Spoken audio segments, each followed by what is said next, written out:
Good morning, good afternoon, good evening, whatever time you are watching this. You might hear some noise in the background. It's two people trying to pretend that they're working, as in Will and Tuna.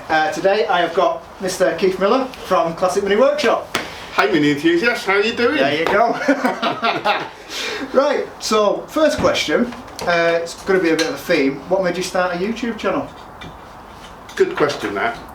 Confidence. Yeah. I lacked confidence speaking to people, speaking in public. Yeah. And they always say, don't you, stand in front of a mirror, yeah, talk to yourself. Yeah. So I've done videos before doing the channel, just like car videos and that, but I thought if I'm confident, if I can build up confidence talking to the camera, yeah, it'll help, and it has done. Perfect. I think. Absolutely perfect.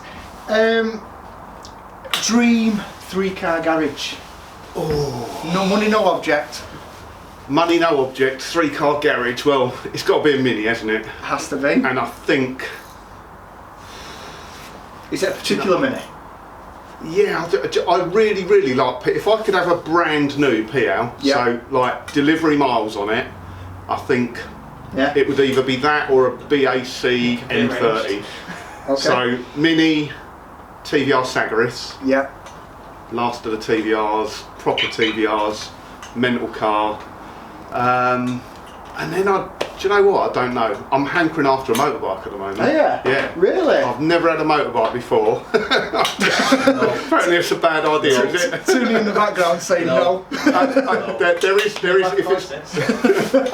If it's got to be one other car though, there can only be one. That'd be a Lamborghini Countach. Yes. Yes, I agree. Is that different to the Countach? It's from down that's a professional way to sell it. It's from down south, we don't speak properly. Hardest job you've ever had to do? Can be Mini, can be non-Mini. Hardest job I've ever had to do,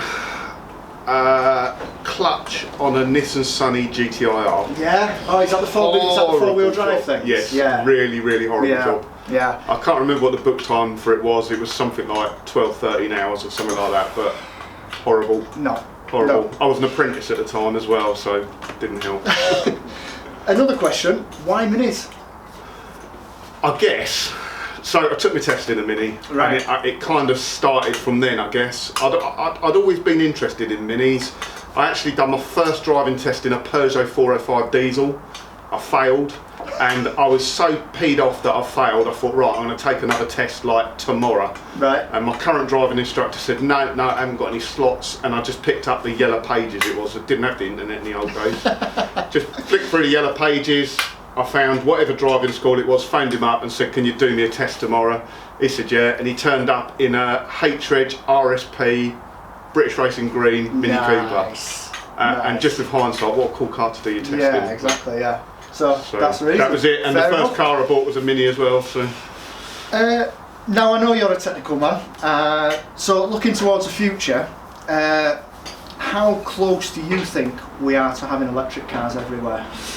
We are. Good question. So I think they are a few years off going mainstream. Biggest problem at the moment is supply and demand. Yes. So a lot of people want electric cars. You can go in and order one, but you've got to wait for it because there's a supply issue. I think the next, there's going to be a massive increase in the range of electric cars you can order now. You see stuff like Vauxhall Corsas and things like that. Yeah. I think 2025 there'll be a significant amount of electric cars on the road. Yeah. We're talking millions then. So That's. I mean, I think there's 38 million cars on the road in the UK. Wow. And I think there's predicted to be 10 million by 2030 electric cars. Wow. So that that's fair enough. Next question. Let's have a look. This is a question that I've always thought of, especially with you. What makes you decide whether to restore a part or buy new? For me, I'm genuinely quite tight. If I can save a few quid here and there, then I'll give it a go.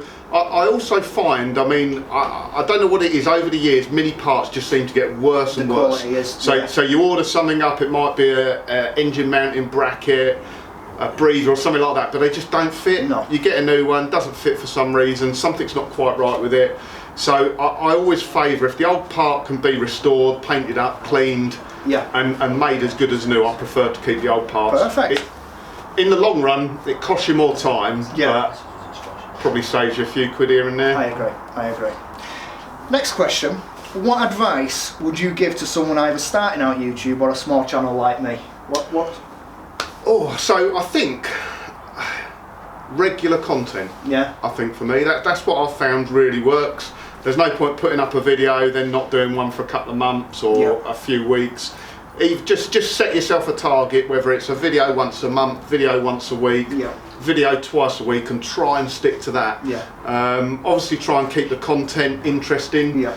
With my channel, I get into some stuff. I'll be doing like, I don't know, bit of welding or the front end or a subframe, and I'll get 8 or 9 episodes into that, and I'll get bored of it myself. Yeah. I think if I'm getting bored, the viewers are probably getting bored of this. But that's it. But it takes that time though. That's what people again don't realise. They watch shows like Gas Monkey or whatever else, and they're restoring a car in 2 days, and it's like no. Those programmes, Gas Monkey, and I can't think of the other ones, but it never works like that in reality. When they say, oh, we've got 3 weeks to do a build, we're going to do a bare shell, no. What they don't say is that they've had that car 6 months, they've ordered all the parts for it, it's all sat in a warehouse that they're ready to just go. So that's fair enough. Any other hobbies other than minis? I've got too many hobbies other than minis, and I have too many hobbies and not enough time. So what do I really enjoy apart from minis? So I love playing golf. I really enjoy playing golf, but I don't get enough time to do it. I'd love to spend more time playing golf. Scuba diving. I generally do that when I go on holiday. Love scuba diving. And my old hobby before, well, I've given it up because of kids and that sort of thing, but flying. So I've got a private pilot's license, and I really enjoyed flying, but it got to that stage.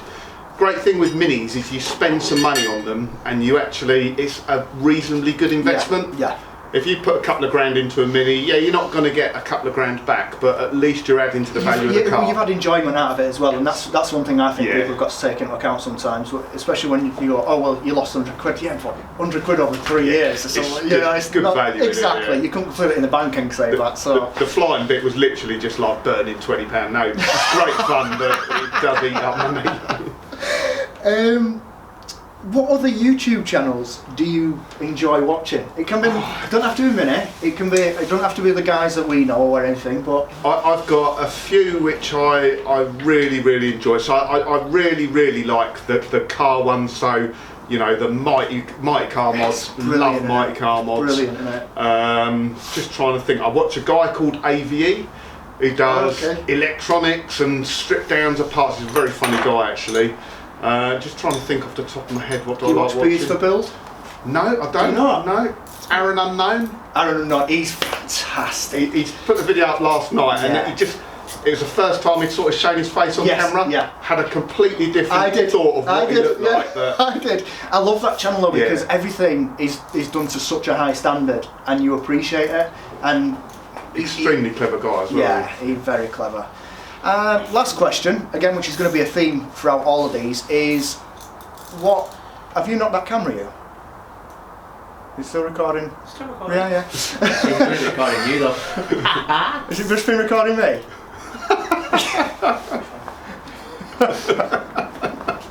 Maybe repeat the last question. Be right, it's a bit bantered. Be right, you can still hear it. Audio. Right, so apparently someone knocked the camera in the background there.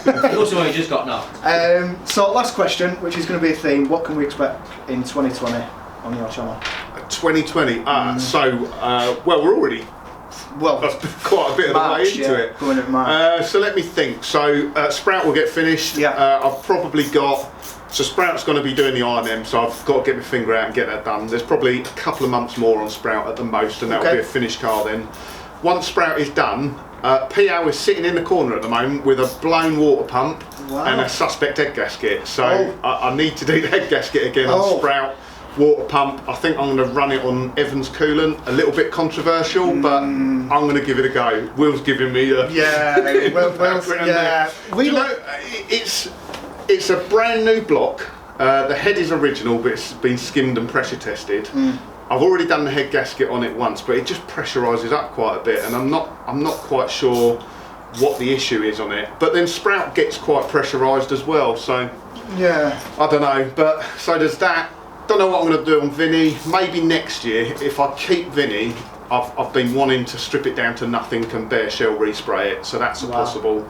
And then I'm always on the lookout. So since I've had Sprout, I've seen another couple of minis which I'd like to buy, but I've held back. So as soon as Sprout goes, I'll just be looking for the next mini. And what is the next mini, do you think? It'll probably be. It'll be another SPR and MPI, I think. Oh, really? Yeah. Really?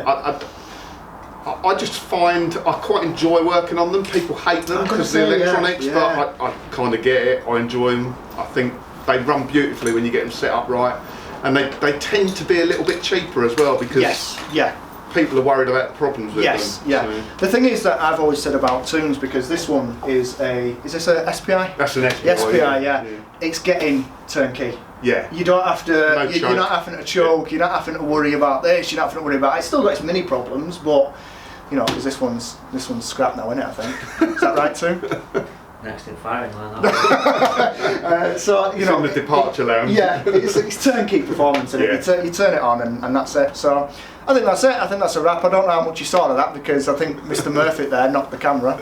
So we might just have my beautiful face on it. Sunglasses are working. Strong word. So thank you very much, Mr. Miller. Cheers, Alex. I really appreciate that. And there's more guests coming up. Bit of a secret, we are getting Cole on the channel. No, I'm not flying to America, and I've asked Cole if he can use his YouTube money to fly over here, but it's not confirmed yet. Thanks, guys. Cheers. Fucking,